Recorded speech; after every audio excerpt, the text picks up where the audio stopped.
दिवाली के दिन हम सभी कितने खुश होते हैं। साल भर का ये सबसे बड़ा त्योहार होता है जिसे हर परिवार बहुत धूमधाम से मनाता है। लेकिन क्या हो अगर हम आपसे कहें कि मणिपुर के एक गांव के लोग दिवाली के दिन अपने घर से बाहर नहीं निकलते।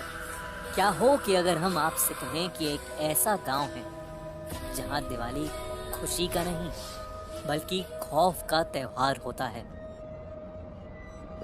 मणिपुर के उस गांव में अब से लगभग 400 साल पहले एक बेहद सुंदर औरत रहा करती थी जिसे काला जादू आता था। गांव वालों को उसके बारे में पहले से पता था, लेकिन कोई भी उसे रंगे हाथों नहीं पकड़ पाता था।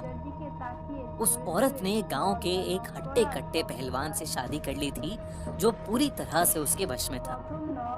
उस औरत के 2 बच्चे थे जो कि उसे बहुत प्यारे थे। वो औरत अपने बच्चों पर काला जादू करती थी ताकि उसके बच्चों के पास भी काली शक्तियां आ सकें और वो आगे चलकर उस गांव पर राज कर सकें। ये बात किसी तरह से गांव वालों को पता लग गई, इसलिए गांव वालों ने मिलकर उसके दोनों बच्चों को चुरा लिया और उन्हें बांधकर नदी में फेंक दिया। वो औरत अपने बच्चों को शाम को खोजते हुए नदी के पास पहुंची और तभी उसे नदी के बीच में तैरती हुई उसके बच्चों की लाशें दिखाई दी। वो अपने बच्चों की लाशें देखकर जोर जोर से रोने लगी और उसने कहा कि वो उन सब से बदला लेगी जिन लोगों ने उसके बच्चों को मारा है।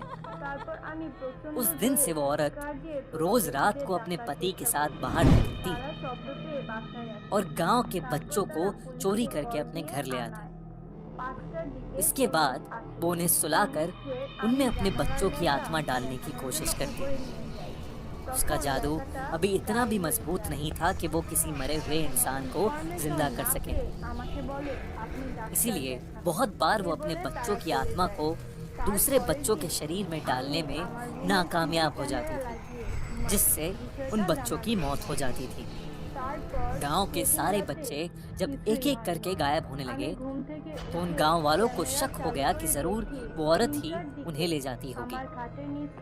लेकिन दिवाली की रात उन गांव वालों का शक यकीन में बदल गया।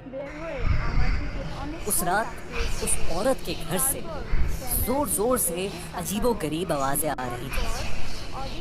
गांव के कुछ लोगों ने उस डायन के घर के पास जाकर उसके घर में झांकना शुरू कर दिया।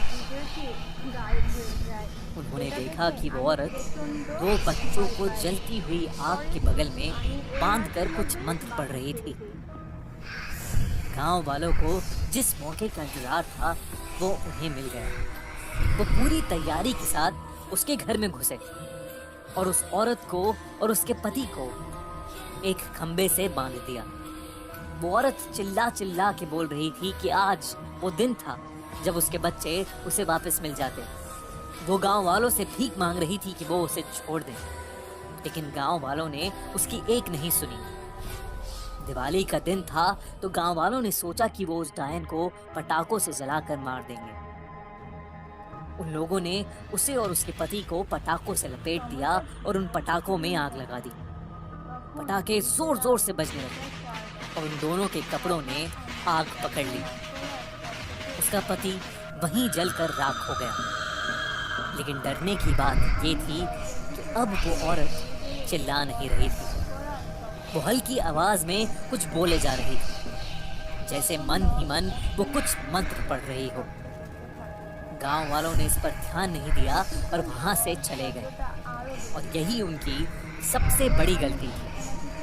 औरत जो मंत्र पढ़ रही थी उससे वो मरकर भी जिंदा रही थी। जिन रस्सियों से उसे बांधा गया था वो रस्सियां जलकर खुल गईं और वो औरत आजाद हो गई। वो अब भी जल रही थी, उसका शरीर खत्म हो रहा था, लेकिन वो खत्म होने का नाम ही नहीं ले रही थी। वो औरत हंसते हंसते जाकर नदी में कूद गई। गांव वालों को लगा कि वो मर चुकी है, पर उन्हें नहीं पता था कि उस रात वो फिर उससे मिलेंगे।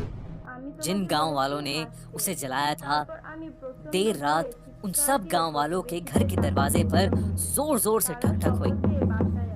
जब गांव वालों ने उसे देखा तो वो उसका हुलिया देखकर कांप उठे। वो औरत अब पूरी तरह से एक जिंदा लाश बन चुकी थी, जिसे मारना शायद असंभव था। उन सभी ने अपनी जान की भीख मांगी, लेकिन उसने किसी को नहीं छोड़ा। उस रात के बाद से हर दिवाली को वो औरत उस गांव में दिखाई देती है। पूरे गांव में जो भी आदमी सबसे पहले पटाखे जलाता है, वो उसके घर के बच्चों को उठा ले जाती है। तो इस दिवाली जब आप अपने परिवार के साथ सेलिब्रेट करें, तो ये याद रखिए कि आप कितने खुशनसीब हैं जो आप उस गांव में पैदा नहीं हुए।